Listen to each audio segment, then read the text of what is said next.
Bismillahirrahmanirrahim. Assalamualaikum warahmatullahi wabarakatuh. Alhamdulillahirabbil alamin wassalatu wassalamu ala nabiyyina Muhammadin wa ala alihi wa ashabihi ajma'in. Amma ba'd. Baik para ikhwan dan akhwat, pengikut kajian kitab Muhimmat fil Imla, kita lanjut pada tanda baca yang selanjutnya, sisanya dari nomor 9 sampai nomor 16. Ya. Dan dengan ini insyaallah khatam kitab ini, yaitu pelajaran ke-7. Kita mulai dari tanda baca nomor 9, Asy-Syartatul Ma'ilah. Al-Ma'ilah artinya adalah miring ya.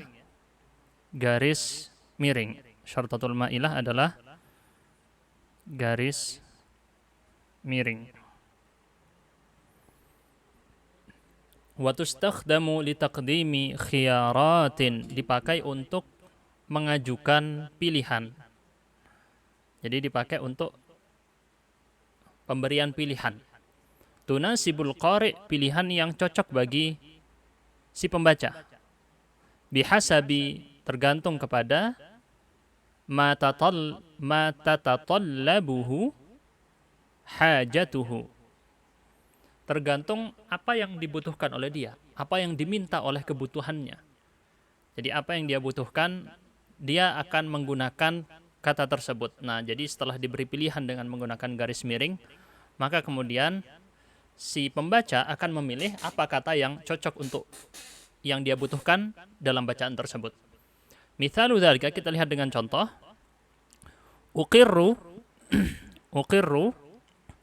anal muwaqqi'u awil muwaq. Jadi dibacanya au di sini ya. Jadi tanda garis miring biasa dibaca dengan au atau awil muwaqqi'atu adnahu.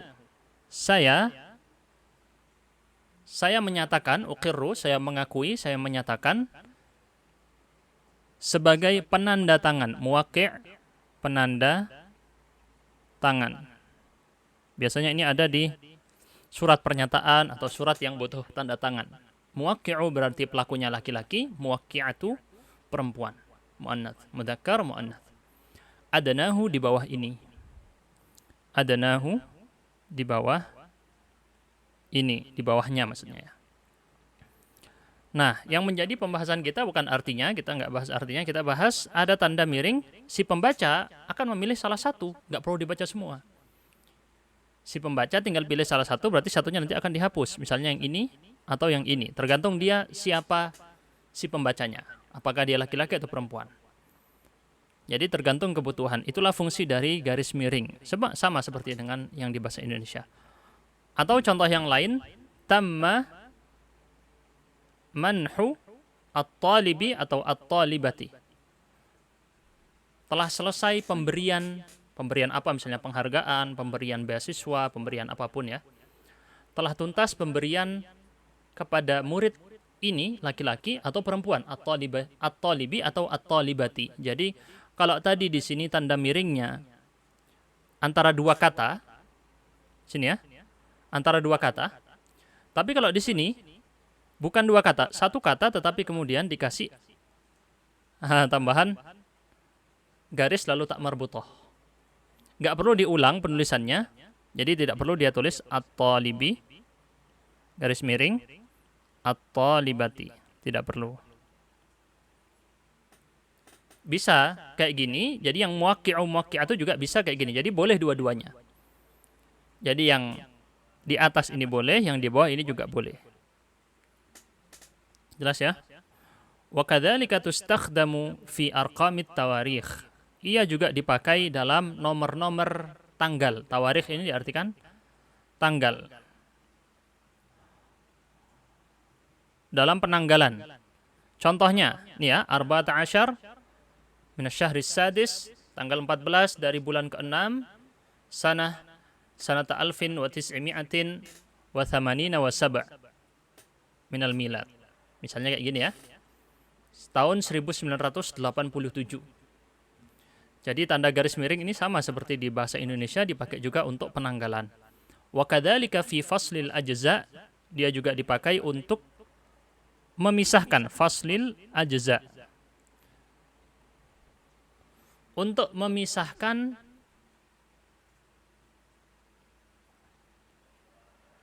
antar bagian. Ajza itu bagian-bagian. Anis safahati fit tawthiq, pemisah antara bagian-bagian dari halaman. Dalam konteks tawthiq. Apa itu tawthiq? Tawthiq itu dokumentasi atau pemberian referensi. Jadi bisa diartikan dokumentasi atau pemberian referensi ilmiah. Biasanya dipakai dalam menyebutkan ini dinukil dari kitab jilid berapa, halaman berapa. Contohnya seperti ini ya. Jim ini artinya adalah jilid. Ini maksud. Sod ini adalah safhat, safhah, halaman. Safhah, halaman. Al-mujallad. Nah, jimnya ini bacanya bahasa Arabnya al-mujallad.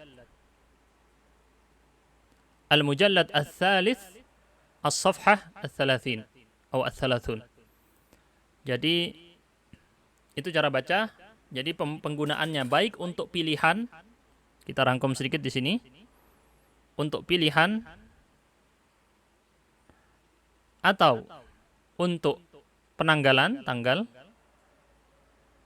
atau untuk referensi kitab, buku. Memisahkan antara jilid dengan halaman biar nggak salah. Contohnya seperti barusan ya. Baik, kita lanjut. Yang ke-10, asy-syartatani au alamatul i'tirad. Au alamatul i'tirad. Dua garis strip, dua garis tanda hubung, atau tanda i'tirad. I'tirad itu adalah bisa diartikan juga penafsiran atau komentar. Untuk penafsiran atau komentar. Arti sebenarnya i'tarada itu membantah ya. Bantah-membantah, mengingkari, menyelisihi.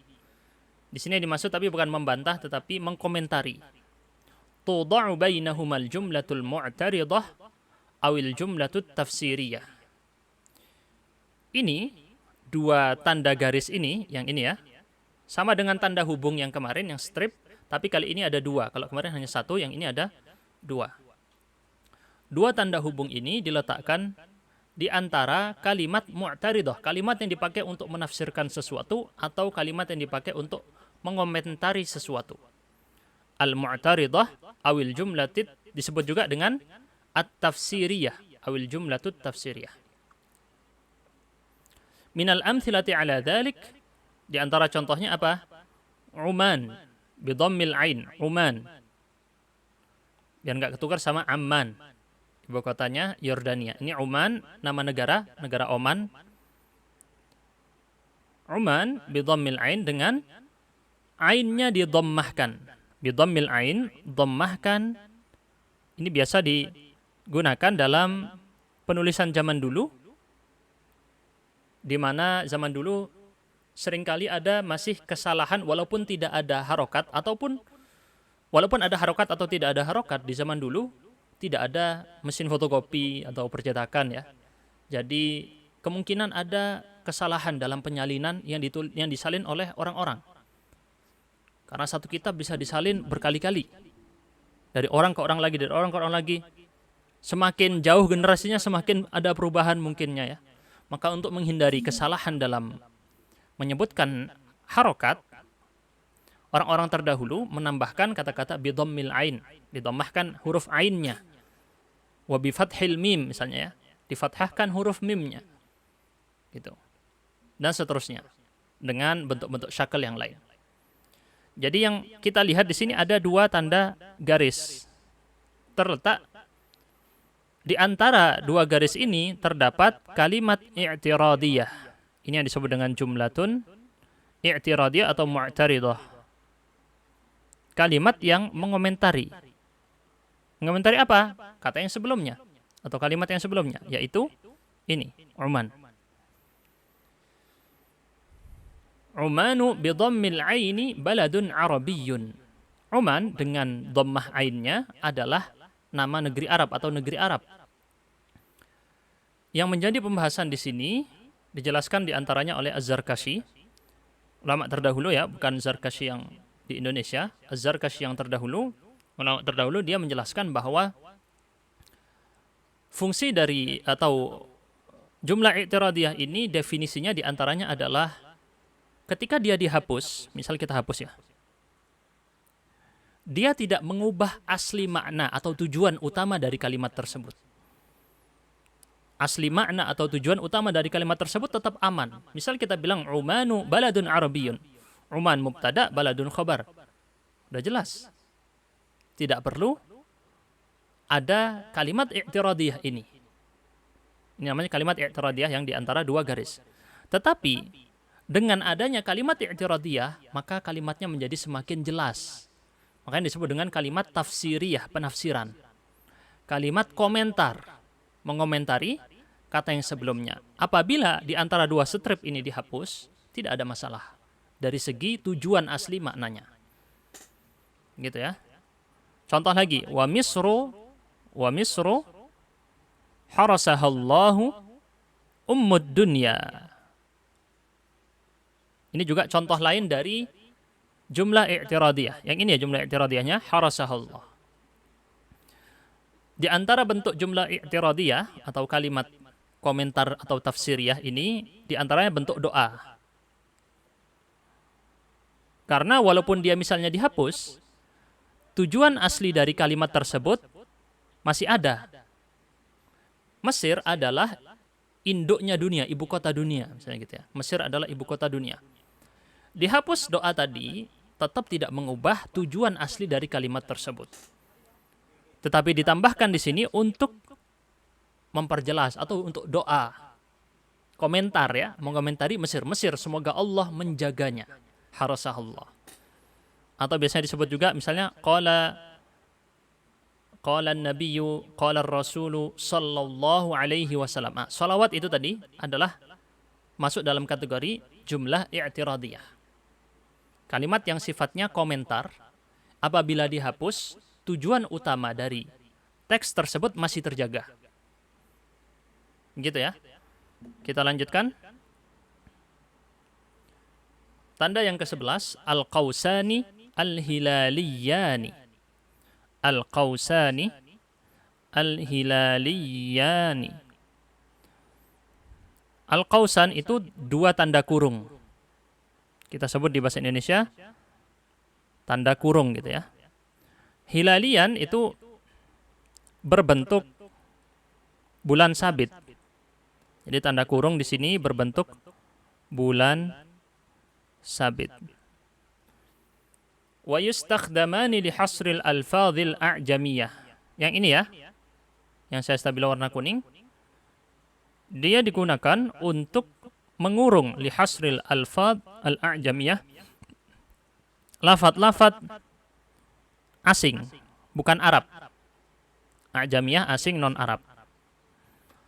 Wal asma, dan nama-nama, misalnya nama siapa gitu yang dimaksudnya. Nama-nama tidak hanya orang, bisa juga nama kota, nama hewan, nama apa gitu ya. Wal mustalahatil ilmiyah, dan istilah-istilah ilmiah. Biasanya nama ilmiah kan ada nama Latin dari sebuah tanaman, sebuah buah-buahan, atau nama ilmiah hewan, itu kan ada nama ilmiahnya ya. Jadi ini istilah ilmiah yang ada di sains biasanya, ataupun di teknologi yang berkaitan dengan komputer, lafaz-lafaz tertentu, itu dibutuhkan tanda kurung ini. Wa rubbama yustakhdama litanbihi ila ahammiyati kalimatin aw jumlatin. Atau terkadang keduanya ini dipakai, yustakhdaman, untuk tambih, memberi peringatan kepada pentingnya suatu kata atau kalimat. Peringatan penting. Jadi kita mau ngasih tahu, oh ini kata yang penting, kalimat yang penting, kita kasih tanda kurung. Iwadhan, dalam rangka untuk mengganti. Iwadhan an wad'i khattin tahtaha aw fawqaha. Dalam rangka untuk mengganti apa? Garis yang ada di bawahnya, misal biasanya kan dikasih garis di bawahnya atau di atasnya.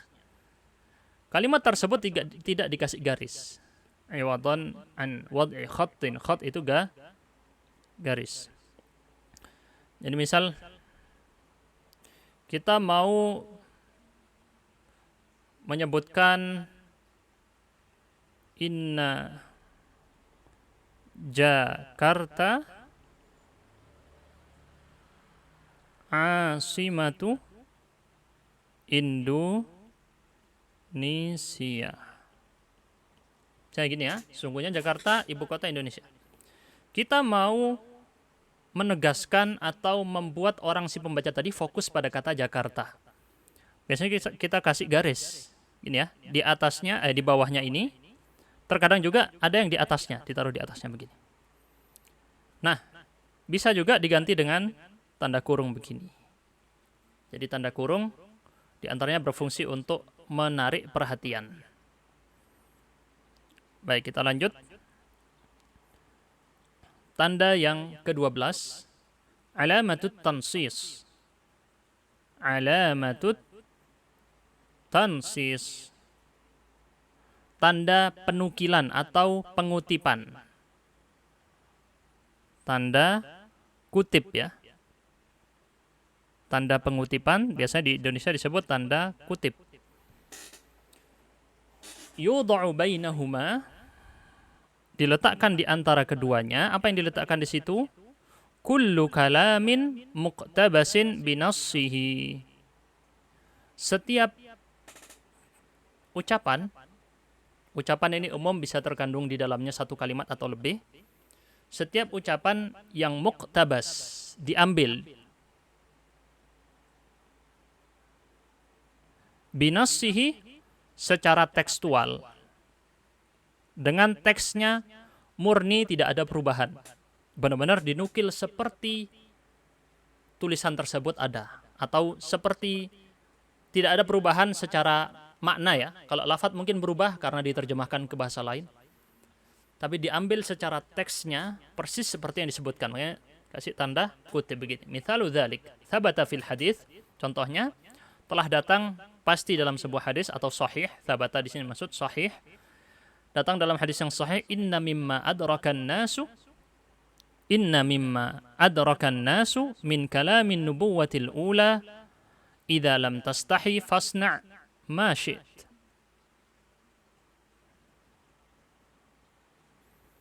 Sesungguhnya di antara yang para manusia masih mendapatinya dari ucapan kenabian atau ucapan para nabi-nabi terdahulu.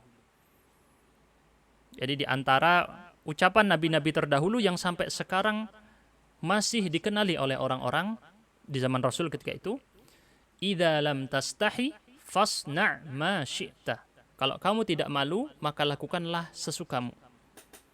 Jadi syariat untuk menjaga rasa malu memang sudah di antaranya terjaga dari generasi Nabi di awal dulu. Kita lihat pada kalimat berikut, idza lam tastahi fasna' ma syi'ta. Di antara atau yang ada di dalamnya di situ atau di antara keduanya kita lihat ada tanda petik. Ini ya, tanda petik. Tanda petik inilah yang berfungsi untuk penukilan, mengutip persis sebagaimana disebutkan di era nabi-nabi zaman dahulu. Tidak ada perubahan secara makna. Perubahan secara terjemah karena beda bahasa ya. Tapi secara makna sama. Idza lam tastahi fasna' ma syi't.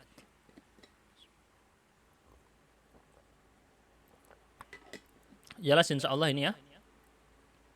Sama aja dan bahasa Indonesia. Hanya di sini kita perdetail lagi agar kita tidak salah dan lebih bisa memahami teks Arab. Lanjut yang ke-13, al-qausanil ma'kufan.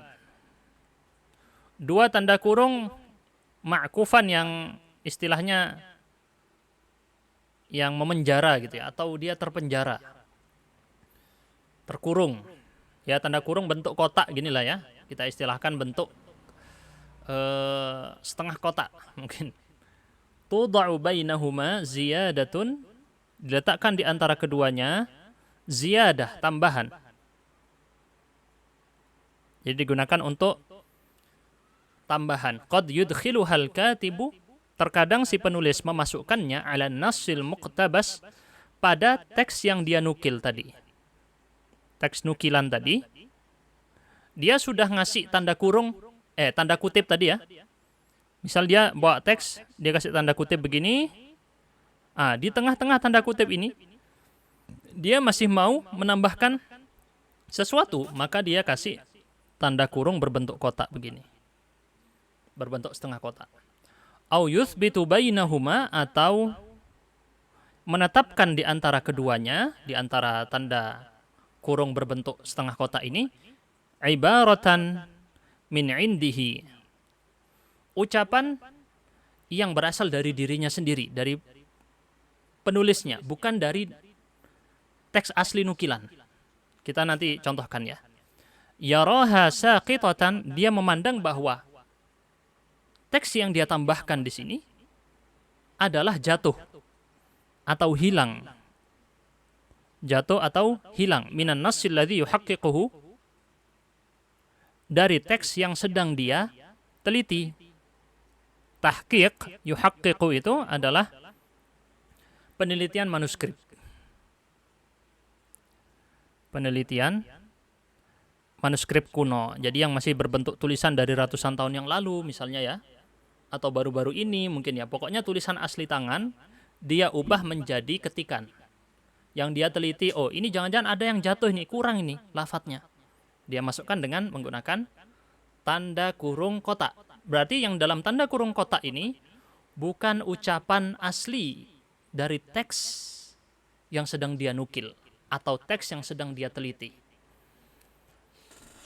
Au yaktamilu biwujudiha, atau menjadi sempurna dengan tambahan yang dia tambahkan tadi. Hadan nas, yaitu teks tersebut menjadi semakin sempurna. Jadi dia tambahkan istilah dari dia sendiri untuk membantu orang biar bisa faham maksud dari teks tadi apa. Au tustakhdamu, atau digunakan untuk litawthiq, untuk mendokumentasikan masadirin nusus, atau menyebut referensi ya, bisa dokumentasi atau referensi, masadir, sumber-sumber teks yang dia nukil, idza lam yadha'hal katib fil hasyah, apabila si penulis tidak menuliskannya di catatan kaki. Oke, ada banyak ya di sini ya, perlu saya jelaskan secara contoh satu persatu agar bisa memahami bagaimana gaya penulisan orang Arab di zaman sekarang.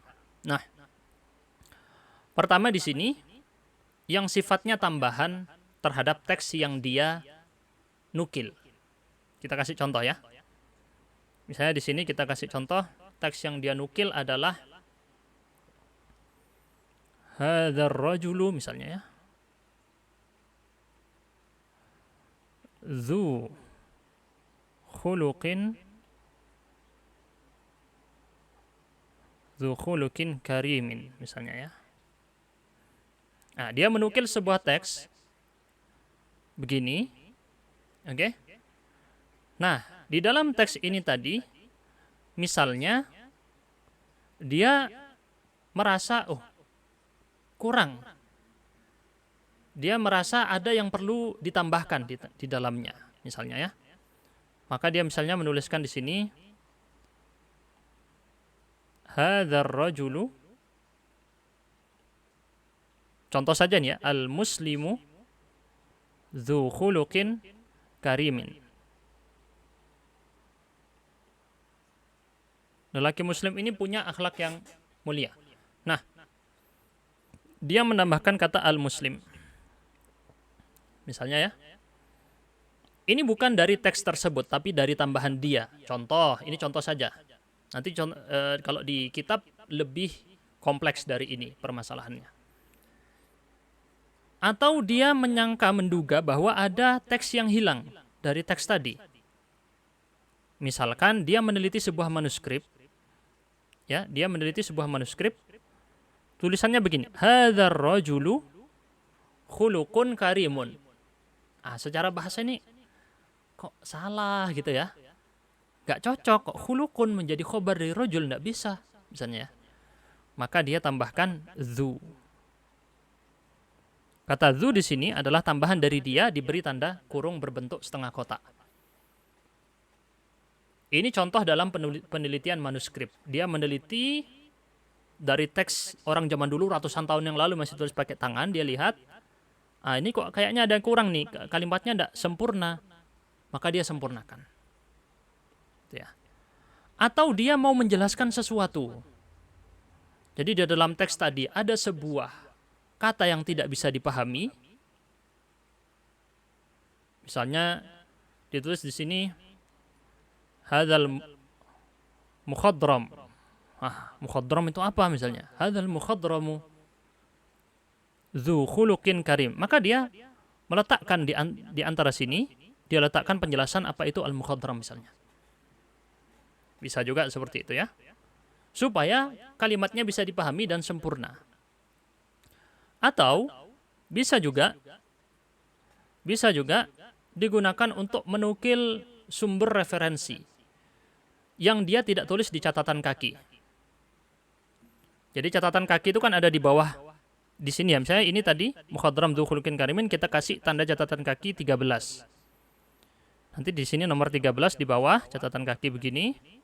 Sumbernya misalnya dari kitab apa misalnya ya? Al-Qasas misalnya. Al-Qasas jilid 4 halaman 15 misalnya gitu ya. Ini contoh saja. Ini kalau catatan kaki. Tapi kalau dia nggak pakai catatan kaki, dia tuliskan setelahnya langsung. Setelah menukil dia langsung tulis di sini dalam tanda kurung kotak Al-Qasas. Misalnya ada kitab judulnya Al-Qasas ya. Mujallad Rabi'. Salah ya. Halaman 15. Misalnya begitu. Ini contoh saja. Semoga bisa dipahami dengan ini. Kita lanjutkan berikutnya. Al-Qawsani al-Muzahharan. Al-Qawsani al-Muzahharani. Tanda kurung yang diberi bunga, tanda kurung berbunga gitu ya. Berbunga. Walaupun saya cari di kamus untuk kata kerja zahara enggak ketemu. Kurang tahu ya, mungkin masih harus dicari lagi. Tapi mungkin berasal dari kata zahroh, artinya bunga karena gambarnya ada bunganya ini. Tanda kurungnya beda dia, ada hiasannya. Kadang kalau yang tulisan gimana, gambarnya kan sulit bunga itu ya. Gimana kalau yang tulisan biasa-biasa begini? Ada yang kayak gini gitu ya. Nah, ini di antara yang dulu dipraktekkan biasanya di pondok pesantren kayak gitu. Wa yustakhdamani li hasril ayatil qur'aniyatil karimah. Digunakan untuk mengurung ayat-ayat Quran. Jadi khusus untuk ayat Quran. Biar berbeda dari teks yang lain. Jelas ya, ini biasanya kita temukan kok di dalam kitab-kitab klasik. Kitab-kitab para ulama. Terus yang ke-15, alamatul mumatsalah awil mutaba'ah. Tanda sama dengan, mumatsalah sama, mutaba'ah juga artinya sama. Sama dengan, ya sama dengan bahasa Indonesia ya. Secara fungsi kita lihat, tuda'u tahtal alfadhil mukarrarah, diletakkan di antara, di bawah. Di bawah lafadz yang terulang, mukarrarah, terulang. Contohnya gimana? Misalkan ditulis di sini apa ya? Al-faslu, jangan al-faslu. Misalnya as-sanatu al-ula, tahun pertama. Terus dia sebut bawahnya as-sanatu ats-tsaniyah. Nah, dia nggak mau nulis kata as-sanatu lagi, kita tinggal dikasih tanda sama dengan di atasnya. Terus ats-tsalitsah kayak gitu ya. Kalau di Indonesia biasanya ditulisnya gini ya.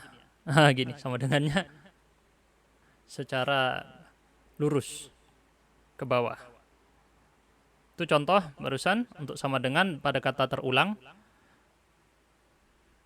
Badalu i'adati kitabati fi satri tali. Ya, sebagai ganti untuk mengulangi penulisannya, atau badalu bisa badala i'adati kitabatiha, dalam rangka mengganti biar nggak perlu nulis lagi di baris selanjutnya fi satri tali.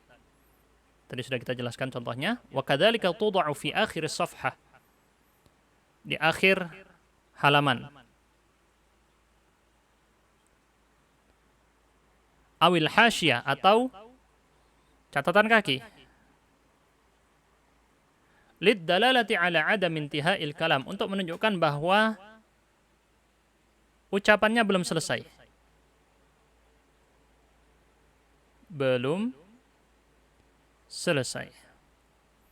Waluzumi mutaba'atihi fi safhatil ukhra, dan harus melanjutkannya di halaman berikutnya. Oh, ini yang dimaksud dengan mutaba'ah. Berarti mutaba'ah yang dimaksud sebagai tanda mutaba'ah adalah kalau mumatsalah ini sama dengan, kalau mutaba'ah ini kelanjutan ya, melanjutkan. Tanda apa istilahnya ya? Pelanjutan gitu ya, mungkin. Bersambung, tanda bersambung. Bersambung ke halaman berikutnya. Wa rubbama ista'malaha al-ba'du, sebagian mungkin menggunakannya lid-dalalati ala tasawil ma'ani, untuk kesamaan atau penyamaan, persamaan makna antara kalimat atau kata. Jadi misal dia mau bilang, misalnya apa ya? Contohnya al-laithu sama dengan al-asadu. Sama-sama artinya singa. Dikasih sama dengan gitu ya. Ini contoh yang lain. Dan kalau yang contoh di akhir kalimat gimana? Misal kayak gini tadi. Ini kan keputus ya. Wa kadzalika, ini kan harus nyambung ke halaman selanjutnya. Jadi yang di sini dikasih tanda sama dengan biar orang nggak berhenti di sini. Tapi biar orang baca halaman selanjutnya, terus nanti di halaman selanjutnya dikasih sama dengan lagi. Baik di dalam paragraf biasa atau di apa istilahnya catatan kaki. Baik di paragraf biasa atau catatan kaki. Jelas ya? Kita lanjutkan. Tanda ke-16, tanda yang terakhir, tanda baca yang terakhir. Alamatut ta'dadi wat taqsimi wat tafqir. Tanda penyebutan poin-poin 1, 2, 3, A, B, C, ta'dad itu ya. Wat taqsim, pembagian. Wat tafqir, ini juga pembagian jadi poin-poin. Jadi intinya sama ya, penyebutan poin. Poin 1, poin 2, poin 3. Wa hiya tustakhdamu litambi, dia digunakan untuk menarik perhatian atau istilahnya memberi tanda, memberitahu ila wujudi aqsamin muta'addidah, kepada ada bagian-bagian yang beragam, ada banyak bagian yang mau disebutkan, lil fikrati, untuk sebuah pemikiran atau opini, awil maudhu', atau sebuah tema, awil isyarati ila ahammiyati faqratin mu'ayyan, atau untuk memberi isyarat tentang pentingnya sebuah poin. Ada sebuah poin yang penting, maka dia kasih tanda dengan tanda-tanda berikut. Ini disebut dengan tanda. Mungkin semacam poin ya zaman sekarang, apa ya istilahnya? Kalau di Microsoft Word ada khusus itu ya, nanti bisa macam-macam modelnya. Bisa diganti angka, bisa diganti huruf, bisa diganti bentuk-bentuk yang dua dimensi. Wadzalika bihasabi raghbatil katib, ini tergantung kepada keinginan si penulis. Dia pengennya apa? Au bihasabi iqtida'il maqam, atau tergantung kepada permintaan situasi. Situasinya itu menuntut apa? Fa imma an tustakhdamal arqamu awil huruf, atau bisa juga nggak pakai tanda ini tadi, tapi menggunakan arqam, nomor, atau huruf. Tadi kita bilang 1, 2, 3, atau A, alif, ba, jim. Wa ya'qibuha nuqtatun, dan setelahnya diberi tanda titik. Ya'qibuha nuqtatun, seperti ini ya. Angka 1 dikasih titik setelahnya. Au syartah, atau garis, tanda hubung seperti itu, dikasih garis. Au qausin mughlaq, atau tanda kurung tertutup. Tanda kurung tertutup. Jadi tanda kurungnya cuma 1, bukan 2. Seperti ini ya. Alif, ba dikasih gini, atau jim. Au syartatin ma'ilah. Au syartatun ma'ilah, maaf. Au syartatun ma'ilah, garis miring. Alif, ba, jim, kayak gitu. Wa imma an tustakhdaman nujum, atau bisa juga diganti tadi dengan bintang, tanda bintang. Kalau bintang yang ini sulit mungkin ya buatnya, bintangnya gampang yang gini, kita pakai tulisan pensil, pulpen bisa. Tanda bintang seperti ini. Au ad-dawair, atau lingkaran. Baik lingkarannya pinggirnya aja atau full. Seperti ini. Awil ashum, atau panah. Kasih tanda panah begini. Awil muthallathat, atau segitiga. Muthallath, jamak dari muthallath, segitiga. Awil murabba'at, atau segi 4. Ila ghairi dzalik, atau bentuk-bentuk yang lain. Di komputer malah lebih macam-macam lagi ya bentuk-bentuknya. Yang penting menunjukkan ada pembagian poin tertentu. Dia menyebut misalnya jenis-jenis najis ada berapa, disebutkan. 1 najis ini, 2 najis ini, 3 najis ini, kayak gitu ya. Ini adalah penjelasan tanda baca terakhir. Alhamdulillah sudah selesai. Terakhir di sini ditambahkan mulahadhah, catatan. Inna istikhdama alamatit tarqim, penggunaan tanda baca, alamat tarqim, huwa istikhdamun muhdats, adalah penggunaan modern, gak ada zaman dulu. Sifatnya modern. Ini sudah saya jelaskan dari awal kemarin. Ini zaman dulu tidak ada, jadi makanya istilahnya disesuaikan dengan zaman modern sekarang, dengan sebenarnya diambil dari tanda baca Latin.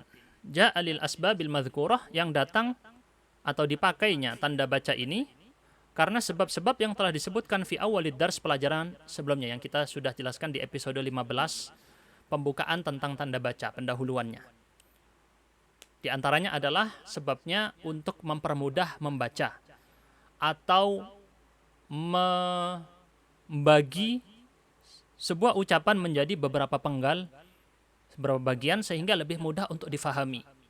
Maka maknanya semakin jelas. Itu di antara sebab kenapa tanda baca diperlukan. Terus wa alaihi, maka di atas ini, di atas hal tersebut, dibangun di atas hal tersebut, fa inna kulla ma min sya'nihi, maka segala apapun yang perkaranya ayyadkhula tahta hadhil asbab, masuk dalam kategori sebab-sebab yang tadi kita sebutkan di awal pelajaran, yang tujuan-tujuan dari penggunaan tanda baca atau alamat tarqim ini, min alamatin aw tara'iq. Jadi berupa, min di sini artikan berupa tanda ataupun metode. Apapun tanda atau metode yang masuk di dalam sebab tersebut, maka dia juga diperlukan.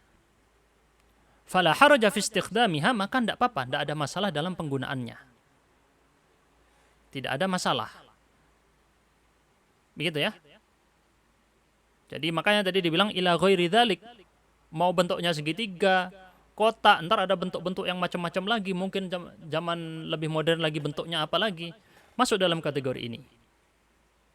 Syaritatan antakuna, dengan syarat, syaritatan antakuna, dengan syarat an takuna dallatan ala maqsadil mustakhdim, menunjukkan maksud dari si pengguna. Berarti si penulis yang membuat ini ya. Wadihatal ma'alim, jelas tandanya. Tanda yang diberikan jelas. Ghaira syadzatin fil isti'mal, tidak aneh, tidak nyeleneh dalam penggunaan atau keluar dari kebiasaan, keluar adat. Tidak biasa diberikan. Misalkan ya, tanda titik dua dipakai buat apa? Nggak sesuai dengan penggunaannya. Itu contohnya. Tapi bisa juga tanda titik dua digunakan selain dari yang dijelaskan di kaidah tadi, asalkan membawa kepada maksud pengguna tadi dan jelas, bisa difahami dengan baik, tidak nyeleneh dalam penggunaan. Begitu kira-kira ya untuk penjelasan kali ini. Insyaallah semoga materi yang bisa disampaikan ini bisa bermanfaat buat semuanya. Dan insyaallah akan kita tutup nanti di episode selanjutnya, penutupan dari kitab ini. Alhamdulillah, barakallahu fikum, subhanakallahumma bihamdika, asyhadu an la ilaha illa anta, astaghfiruka wa atubu ilaik. Wassalamualaikum warahmatullahi wabarakatuh.